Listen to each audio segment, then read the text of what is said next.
Good afternoon, students. So as you all know, we have already started with lesson number 7, that is assignment and sequencing.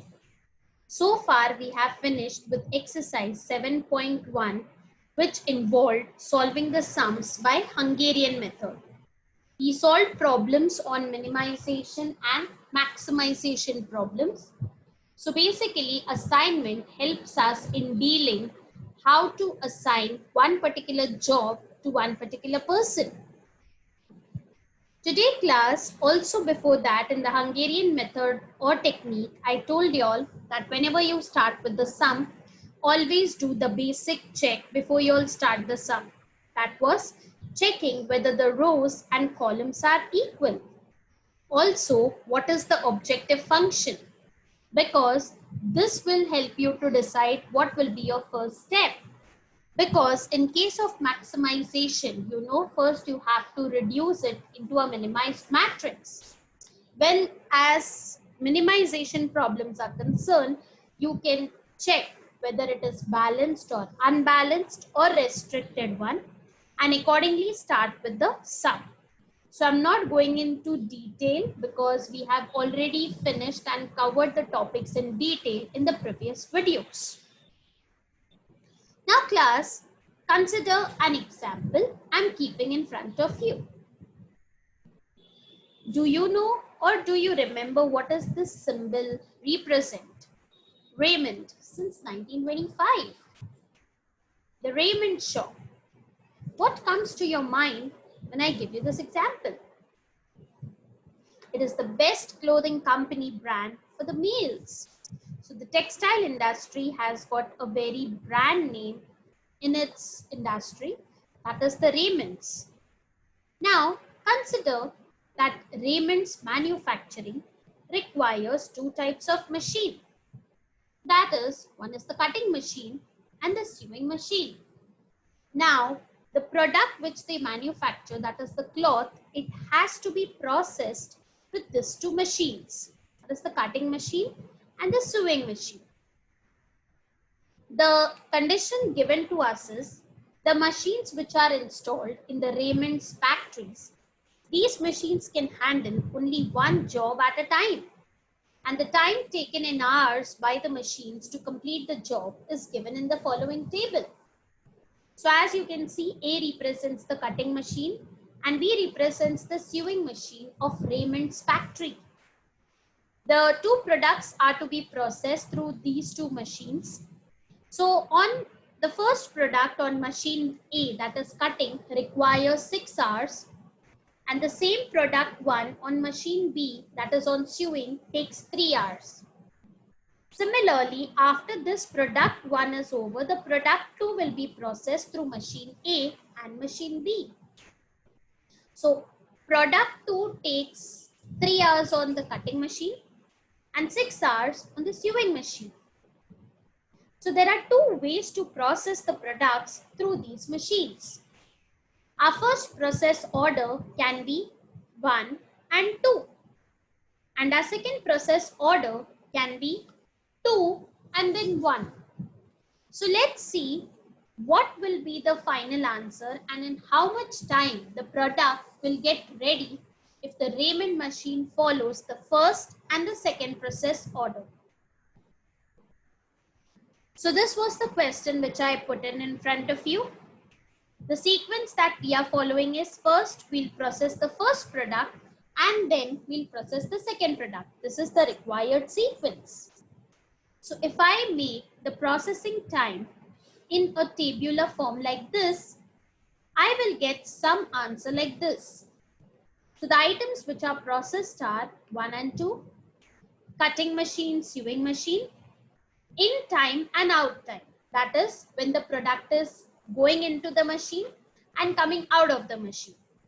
So in first product, we saw the in time is 0 because the machine is yet to be started. Once you start on the machine, it takes 6 hours for product 1 to get processed on the cutting machine. So we add 0 plus 6 hours, we get total out time 6 hours. After it comes out of this particular machine, it will then enter into the second machine, that is machine B. So the end time of the second machine B is 6 hours for product 1, because only after 6 hours it comes out of the first machine. 6 hours plus it takes another 3 hours on machine B, that is the sewing machine. So 6 plus 3, the total I got is 9. Now coming on to the second product.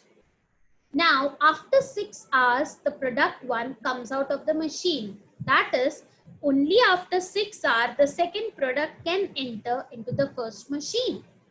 So I write down the 6 as it is downwards. The second product requires 3 hours on machine A.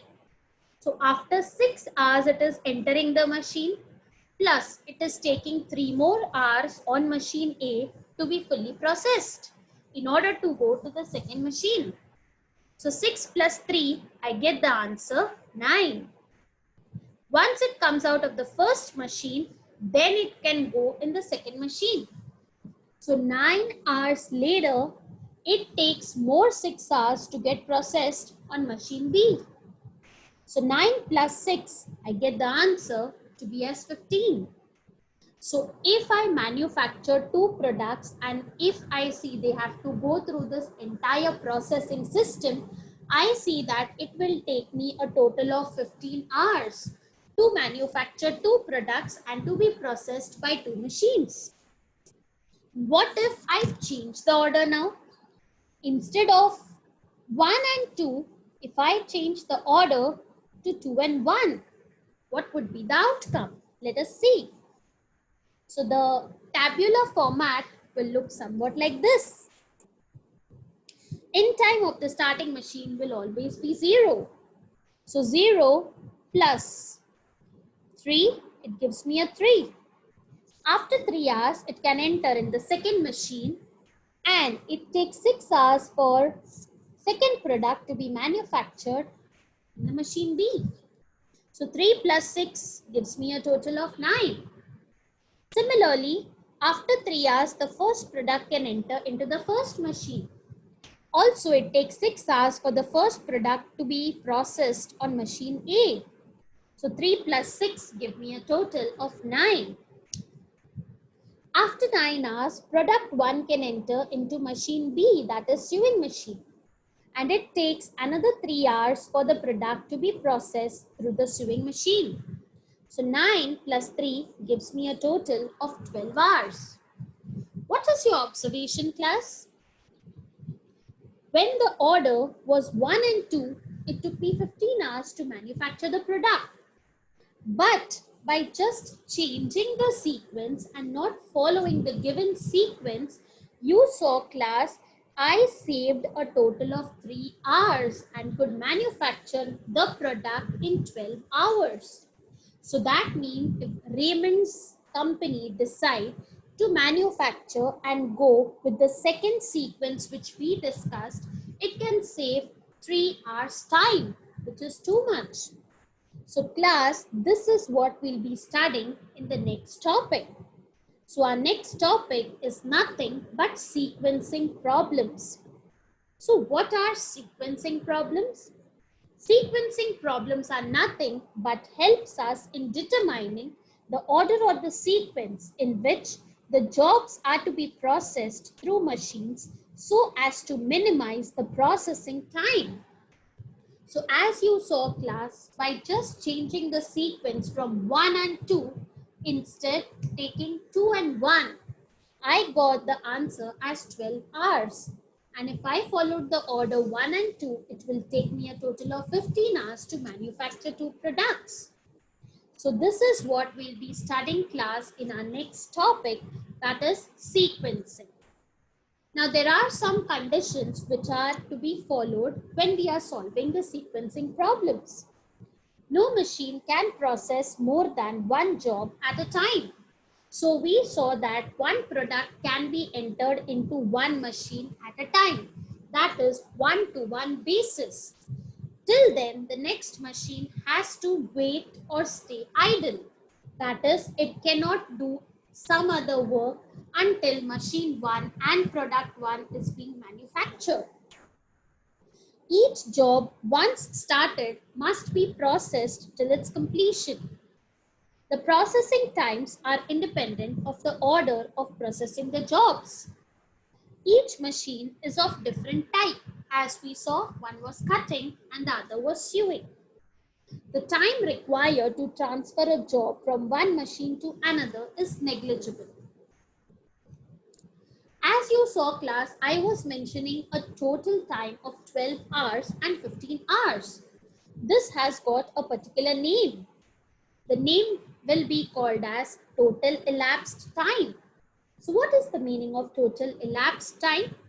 Total elapsed time is nothing but the total time which is taken to complete all the jobs together. That is the entire task.